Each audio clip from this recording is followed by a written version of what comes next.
டேயில் உங்களை சந்திப்பதில் மிக்க மகிழ்ச்சி அடைகிறேன். இன்னும் ஒரு வித்தியாசமான ரெசிபி தான் உங்களுக்கு செய்து காட்டப்புறேன். இது வேர்ல்டில் நல்ல ஃபேமஸ் ஆனது. நாங்கள் இது ஃபுட் ட்ரெய்லரில் அநேகமாக செய்து சேல் பண்ணுறோம். நாங்கள் சரியான ஈஸியான ரெசிபி, எல்லாரும் விரும்பி சாப்பிடக்கூடிய ரெசிபி தான் இது. என்ன ரெசிபி என்று சொன்னால் சில்லி ஃப்ரைஸ். இது நல்ல டேஸ்டியானது, ஈஸியானது, வீட்டில் இருக்கிற பொருட்களை வச்சு ஈஸியாக செய்யலாம். வாங்க இப்போ செயல்முறையை பார்ப்போம். அடுப்பில் பேனை வச்சுட்டு ஒலிவ் ஆயில் ஆட் பண்ணுங்க.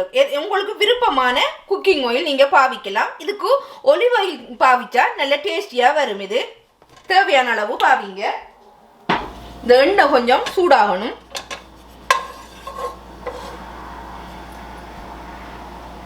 அஞ்சு கார்லிக்கை உடலில் போட்டு இடித்து எடுத்துருக்குறேன். அதை இதுக்குள்ளே ஆட் பண்ணி கொஞ்சம் குக் பண்ணுங்க. ஒரு பெரிய வெங்காயம், அதை குட்டி குட்டியாக இப்படி நறுக்கிருக்கிறேன். நீங்கள் வெள்ளை வெங்காயமும் பாவிக்கலாம், ரெட் கலரும் பாவிக்கலாம், விருப்பமானது பாவிங்க. ஏற்கனவே நான் சில்லி செய்து காட்டியிருக்கிறேன் உங்களுக்கு. சில்லி டோக்கண்ட ரெசிப்பியை கிளிக் பண்ணி பார்த்தீங்கன்னு சொன்னால் தெரியும். அது சில செய்திருக்கிறேன். அதே மாதிரி தான் இதுவும். ஒரு டீஸ்பூன் உப்பு பார்த்து ஆட் பண்ணுங்க. 400 கிராம் கிரவுண்ட் பீஃப் எடுத்துருக்கிறேன். இதுக்கு பீஃப் தான் டேஸ்டாக இருக்கும். இது கூடுதலாக பீஃபில் தான் இது செய்கிறது.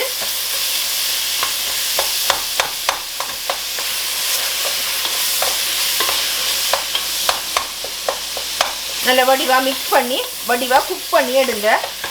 ஒரு டீஸ்பூன் ஓர்கானோ, ஒரு டீஸ்பூன் கார்லிக் பவுடர், ஒரு டீஸ்பூன் சீரக பவுடர், 1 டேபிள் ஸ்பூன் தனி மிளகாய் தூள், 1 டேபிள் ஸ்பூன் காஷ்மீர் பவுடர், அரை டீஸ்பூன் பார்ஸ்லி, அரை டீஸ்பூன் மிளகுத்தூள். நல்லா மிக்ஸ் பண்ணுங்க. உங்களுக்கு விரும்பினா காஷ்மீர் பவுடர் இல்லாட்டி நீங்கள் பப்ரிக்காவும் பாவிக்கலாம். உங்களுக்கு விருப்பமானதை நீங்கள் ஆட் பண்ணி செய்யலாம். நிறத்துக்காக தான் அதெல்லாம் ஆட் பண்ணுறது. ஒரு கப் ஸ்பைசி பாஸ்தா சோஸ்,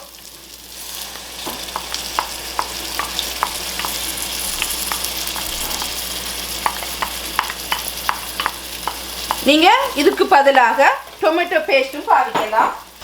இது நல்லா குக் பண்ணணும். ஒரு 15 நிமிஷம் மூடி போட்டு இதை குக் பண்ணுங்க.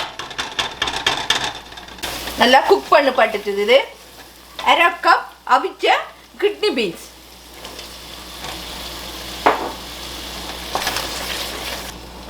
இவ்வளவுதான். இப்போ கீட் ஆஃப் பண்ணிட்டு மூடி போட்டு மூடி வைங்க. இனி அடுத்த செய்முறையை பார்ப்போம்.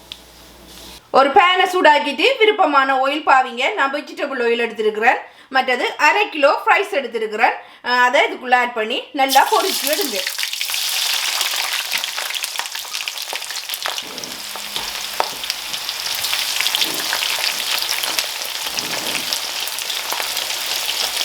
உங்களுக்கு விருப்பம் என்று சொன்னால் பொட்டேட்டோவை வாங்கி தோலோட வடிவாக, தோலெல்லாம் வடிவாக சீவிட்டு அதை வடிவாக மெல்லிசாக வெட்டிட்டு அதை குளிர் தண்ணியில் வாஷ் பண்ணிவிட்டு வடிவாக வைப் பண்ணி எடுத்துட்டு அப்படி நீங்கள் இப்போ பொரிச்சும் எடுக்கலாம். அதே மாதிரி நான் கடையில் தான் வாங்கி எடுத்துருக்கிறேன். ப்ரௌன் ஆகும் வரை பொரிச்சு எடுங்க. இது இப்போ ரெடி ஆகிட்டுது. இப்போ நான் இதை வடிவாக இறக்கி எடுக்க போகிறேன். எண்ணெயை வடித்து வடிவாக இறக்கி எடுங்க. மூன்றாவதாக இந்த சில்லி ஃப்ரைஸுக்கு சீஸ் கிரேவி ஒன்று செய்யணும். நான் அரை கப் ஹெவி க்ரீம் எடுத்துருக்கிறேன். அதை இதுக்குள்ளே ஆட் பண்ணுங்க. நீங்கள் விரும்பினா இதுவும் பாவிக்கலாம், பாலும் பாவிக்கலாம், ஹெவி க்ரீமும் பாவிக்கலாம். நல்ல வடிவாக இதை காய்ச்சிட்டு ஒரு கப் செடர் சீஸ் ஸ்க்ரேப் பண்ணி வச்சுருக்கிறேன். அதை இதுக்குள்ளே ஆட் பண்ணுங்க. நீங்கள் சீஸை குறைச்சி பாவிக்கலாம். உங்களுக்கு தேவைக்கேற்றவாறு ஆட் பண்ணி செய்யுங்க. கொஞ்சம் கொஞ்சமாக போட்டு வடிவாக இதை காய்ச்சி எடுங்க. வடிவான ஜெலோ கலர் ஒன்று வரும். இது இவ்வளவுதான். இதை இப்போ கீட்டோ பண்ணி விடுங்க. அதுக்கு பிறகு ஒரு பிளேட் ஒன்று எடுத்துட்டு இந்த ஃப்ரைஸை இதுக்குள்ளே ஆட் பண்ணுங்க.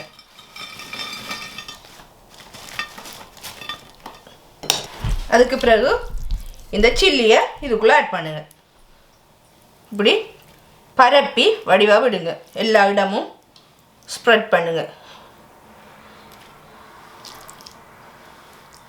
நல்ல ஈஸியான ரெசிபி இது. நல்ல வேர்ல்டுலே நல்ல ஃபேமஸான ரெஸ்டாரண்ட்டில் பாவிக்கிற ரெசிபி இது.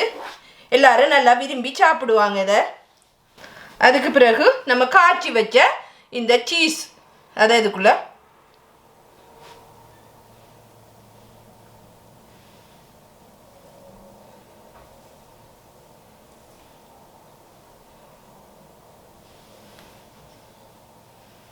அதுக்கு பிறகு கொஞ்சம் கிரீன் சில்லி அரிஞ்சு வச்சிருக்கிறேன். அதை இதுக்கு மேலே பரப்பி போடுங்க.